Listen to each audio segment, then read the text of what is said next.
Awesome. Well, hello, everyone, and welcome to another interview on the Future Proof Your Law Firm group.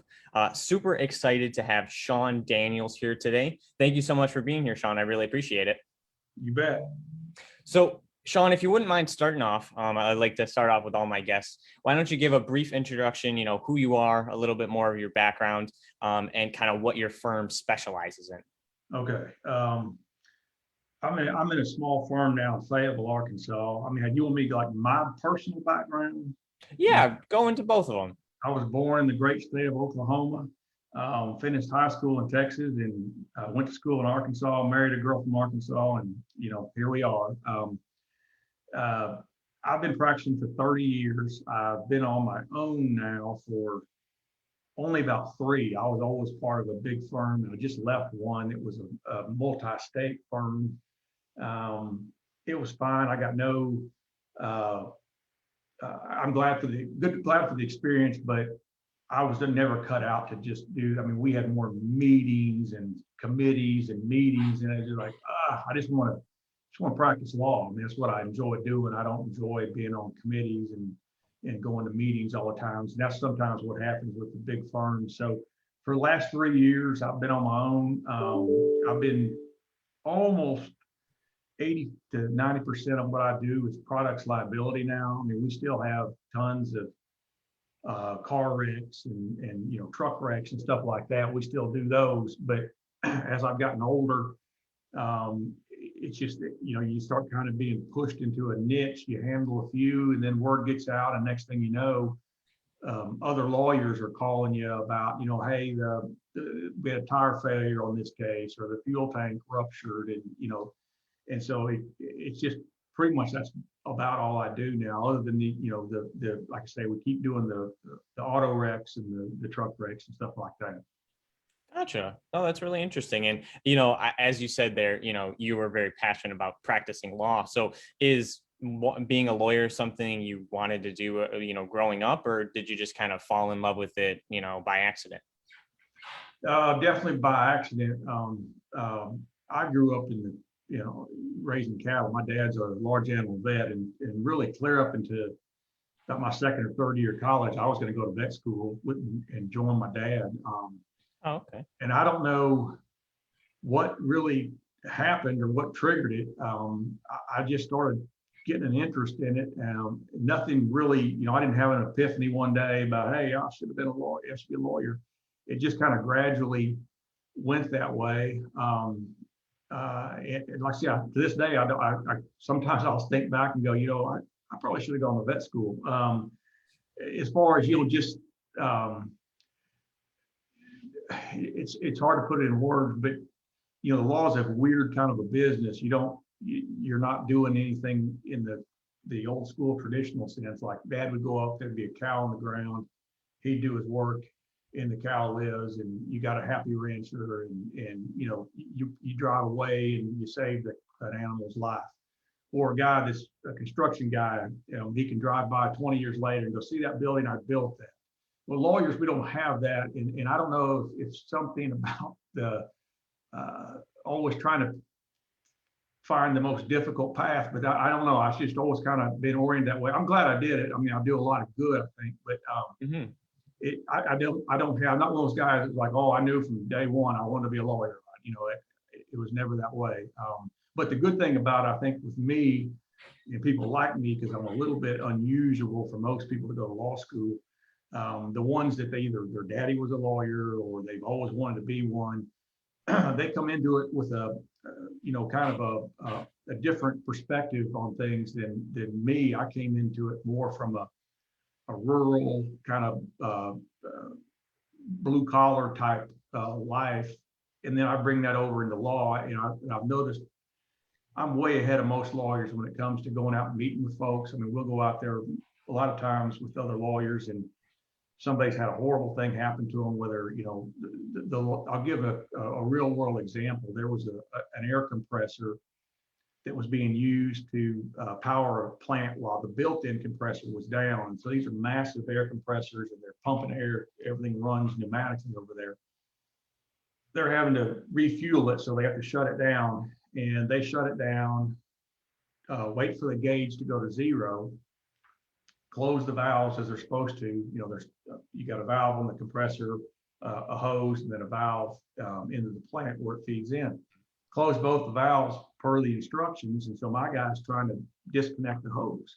Well, the hose was fully pressurized. The gauge only measures the pressure in a tank inside the compressor, and it's not telling the user that that hose is fully pressurized. So when he gets that thing partially disconnected, it blows off, shatters his skull, lost a big chunk of the brain. I mean, he's a he'll be needing care for the rest of his life. And the family went through and interviewed, I don't know, probably 10 different lawyers from all different states. And so you had the injured guy's wife, his brother, his dad, and these are chicken plant workers. And so a bunch of these lawyers come in and, they got their starched suits and ties and they can't talk to these people. And so I was the last one to meet with the family, and they wanted to sign in. I said, no, just think about it. You've talked to a lot of people all day. So she called me back, the wife did, and said, we talked about it, and you're the only one that could relate to working folks, how this, and so I've always kind of felt like that weird background I have actually prepared me better for what I do today. Because most of the people that get hurt, unfortunately, are working folks. I mean, not a lot of neurosurgeons are using air compressors or driving older dangerous vehicles. So Sure. that's kind of a long-winded, probably a non-responsive answer, but No, that's that's fascinating. why I'm here. So Yeah, no, honestly, that is super interesting. I mean, I think it's something that people probably wouldn't even think about, and it's interesting to see what people's background, they draw on different places to really, shine on what they're doing currently. And I think that's great that you have that kind of unique, experience that maybe not a lot of other people have, but that's a lot, allowed you to kind of succeed, which is awesome. I'd love to talk a little bit more about how you kind of stepped away from the bigger firm into, kind of doing things on your own the last couple of years. And I know you obviously said that, it obviously, having referrals from other attorneys for, specific cases is great. But I'm assuming kind of since 3 years ago, get into everything that we face with COVID, what are some challenges that you had to face, going off on your own and maybe are still facing, and how have you kind of overcome those? The challenge, I guess, is more you kind of lose that safety net when you've got a big firm. If you have a down year, the firm, other guys may have a good year, and so it all kind of balances out when you're, sharing the equity of the firm. The flip side of it is you can have a phenomenal year yourself personally, and then the firm has outrageous or high expenditure. So that was probably the biggest. Not that didn't cause any nerves. I was never really worried about it, but it's a little more of like walking a tightrope without a safety net, because you don't have the firm there. You either live or die by your own production and what you do. So that's a little bit of a mental, more mental than realistic issues, because I have everybody that I was working with as a client at the time I left, they all came to me. So I didn't have, it wasn't like I was just hung a shingle and please come see me. I had a full docket of cases, and so I wasn't worried about the lack of work. It's more just what do you do if you have that down year, and then you got to tap into a line of credit, and some of the things that that smaller firms have to deal with more so than the larger firms. But overall, it's been great, and I wish I'd done it sooner. It's one of those things, we all kind of hate a radical change, and you almost need the something to kind of kick you out of the nest, or you get comfortable and you don't want to rock the boat. And I've had my whole career been that way. Right out of school, I went to an area that was close to where all my family's from, in Ardmore, Oklahoma. Drug my wife from Arkansas over there, and probably would have never left. But one of the partners in that firm wanted to get into politics, and he was like, I was real close with him. And so my choice was to stay with some guys that, I could tolerate if I had my good buddy in there with me, but without him there, and I didn't want to go into politics with him. So that's what got us back to Fayetteville, Arkansas. So kind of the same thing. I had a deal come up with a bunch of expenditures in my last firm, and that was kind of the straw that broke the camel's back. So I've needed something to happen to almost kind of force me to every point in my professional career. And this is I'm so glad I've done it now, because it's been, much more rewarding, both mentally and physically and financially. But I needed that little kick out of the nest or something. So the challenges are just, it's just, you don't really have anybody else to go, hey, let me run this by you. You just got to kind of do your best. And if you can't be in two places at one time, you got a busy caseload, and you'll have multiple cases and hearings and on the same day in different courts. And so you got to juggle a little more as a small firm. But that's really been the main challenge. But like I say, overall, I couldn't be happier to be back kind of running my own show. Yeah, no, that's awesome. And I'm glad you made that decision. That actually relates really heavily into, I'm currently listening to a book. It's called The Big Leap by Gay Hendricks. And one of the things he talks about in the book are these kind of 4 zones that people fall into in their professional lives, and really just lives in general. Is like the zone of incompetence, you doing things that you're not good at all. There's your zone of competence, which is you doing things that you might be okay at. Then there's your zone of excellence, and then your zone of genius, which is kind of like the highest one, where the author says everybody should try to get to. And the zone of excellence is you might be doing something that you're very good at, but it's something where you're only there because it's comfortable, it's safe. And I can really see that's, people like yourself that were maybe working at a firm where it's successful, it's safe. But the zone of genius is when you step off potentially on your own, you're doing something that you're more passionate about, and you instantly feel more fulfilled with what you're doing. And I can clearly see that that's kind of the difference. So I'm glad you were able to make that jump, and that things are going good for you right now. Yeah, that whatever that book is, I mean, that's definitely been my experience. You get comfortable, you don't want to take that big leap or risk. But it is definitely more fulfilling. And not Sure. only being on your own, but like getting into, say, products liability, for example. It's one thing to handle slip and falls or little car wrecks. No big risk in those. Worst case, you lose a few $100 or a few $1,000 in some time. But in products liability, you've got to have experts, and you can easily spend in the hundreds of thousands of dollars working those up. So it's definitely it's from like penny slots to $1,000 a hand table difference. But it is more rewarding because it is something that of all the things that you do as an injury or wrongful death lawyer, that's one that I think you actually do have an effect on.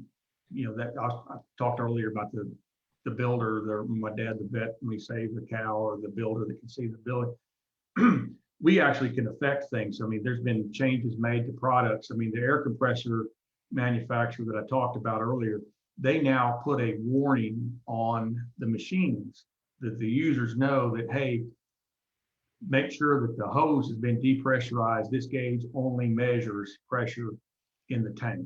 Had that been there, my guy would have never tried to disconnect the hose because he thought it was fully depressurized. So that kind of gives me that same feeling, like when the builder drives by and sees the building he built.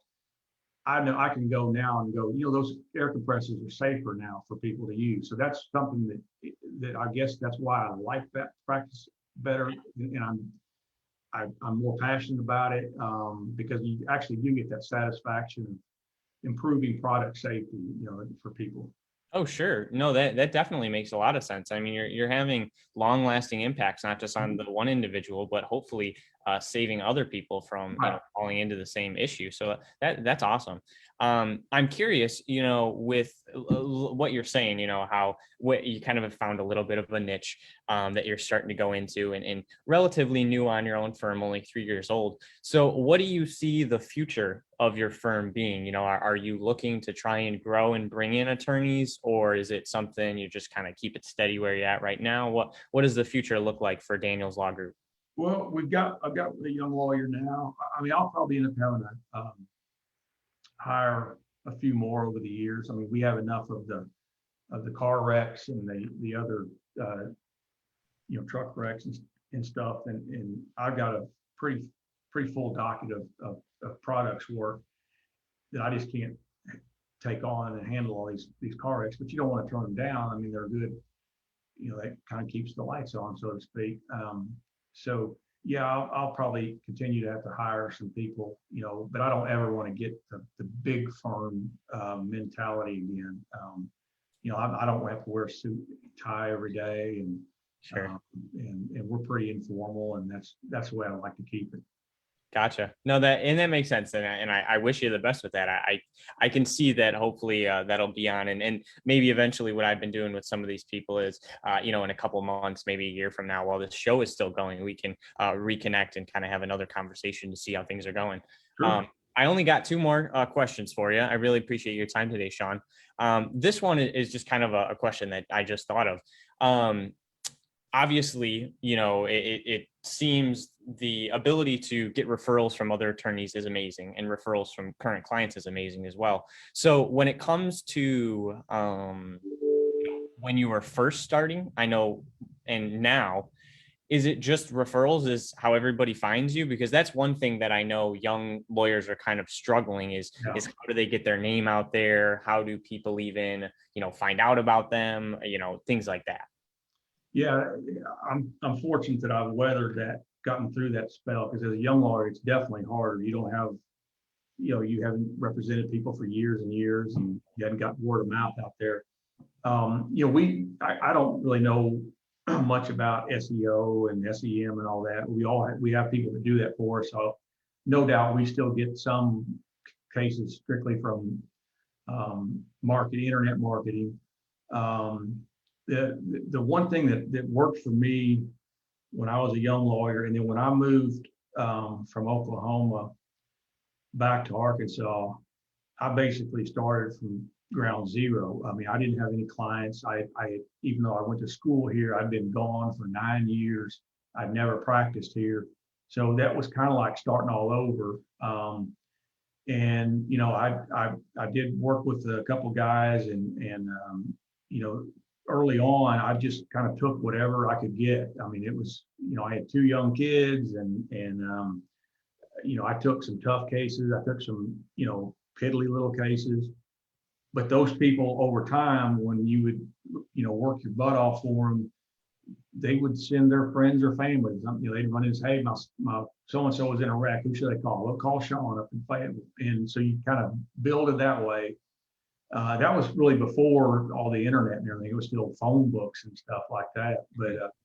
But it was mainly just getting in there and just working. I got kind of pretty involved in a lot of community stuff.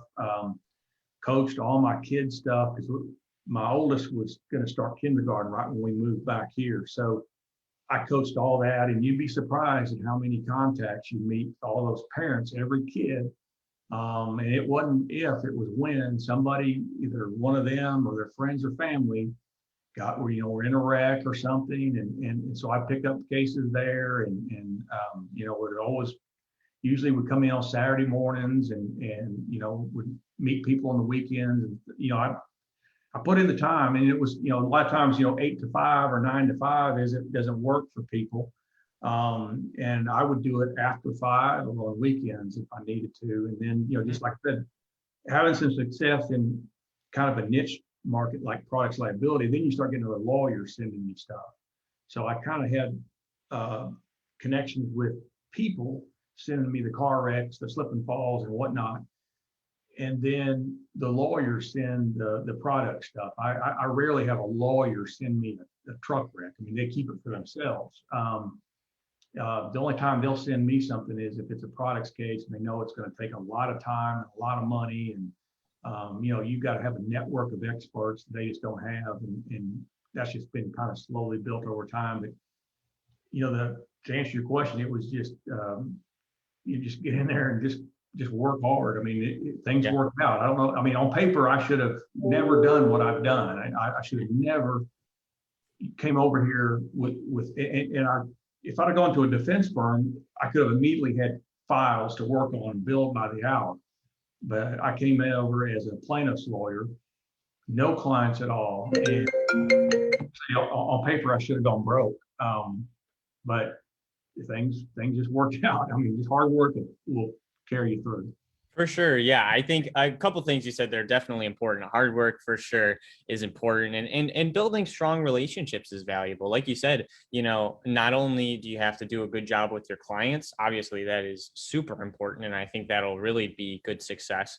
Because I know a lot of people might go into trying to be an attorney because they think they're going to make the big bucks. But in the beginning, you might not be able to do that. So you might need to humble yourself a little bit to start building those relationships with people. And the stronger they are, the more they'll build. And like you said, it might not, I think it's important for people to think outside the box a little bit. That idea of, getting involved with your community. I bet that's probably something that a lot of people don't think of. But I know there's a saying out there, something like your network is your net worth or something. Yep. So, the value of people is, it's very valuable for sure. Absolutely. And another thing that young lawyers can do, I did that when I was a young lawyer, when we moved back here. I would go around and visit older lawyers and just let them know, hey, I'm here. If you got anything that that you don't want to do or you don't have time for, send it my way. And some of them, because I took the time to go meet with them, and I was way younger than them at the time. They would send me cases. They'd send me something that they didn't. A lot of times these guys that do criminal defense. I mean, if I knew now what I knew back then, I would have built it up a lot quicker. Because a lot of times, if you're trying to be a plaintiff, a personal injury lawyer, and you think you need to get connected to other personal injury lawyers, that's almost the exact opposite of what you should do. Yeah, you just need to be connected to them. Once you get to a point that you kind of have some specialty, then they'll send you stuff that's outside of their wheelhouse. But where you can really make the most bang for your buck early on are the guys that do divorces, criminal law, the solo practitioner that does a little bit of everything. He's the one that's going to have a client come in, because a lot of times the clients don't even know who does this or who does that. They have a family lawyer they go to, and I would go see them. I learned this the hard way. I would go see them, and they would send me cases sooner than another personal injury lawyer was. To them, I was competition. Yeah. But I would go meet with the divorce lawyers, the criminal lawyers, said, hey, if you ever get an injury case or anything, send it my way. I'll make sure you get a nice referral. And that's what jump started me getting other lawyers to send me just injury cases. And then I started, like I say, over time, we started getting more and more of where I am now, which is the products, the tires, the airbags, the seat belts, and all that stuff. Sure. But if I'd have been smarter or had more experience and had done that very early, I probably would have sped it up by 3 to 5 years, the process. Yeah, they say hindsight is 2020, for sure. But that is really valuable insight for sure. Thank you, Shawn, so much. So my last question, and you've been dropping a lot of value for sure, is if there's one more thing you could share for somebody who might be struggling right now, or maybe COVID hit their business a little harder than some others, and they are maybe they just need a little bit more advice. What is one last thing you would share that you think could maybe be impactful for somebody? Golly. I can't remember if it was my dad or my grandfather always told me that, and I know this sounds like a cliche, but I said it earlier about just working hard.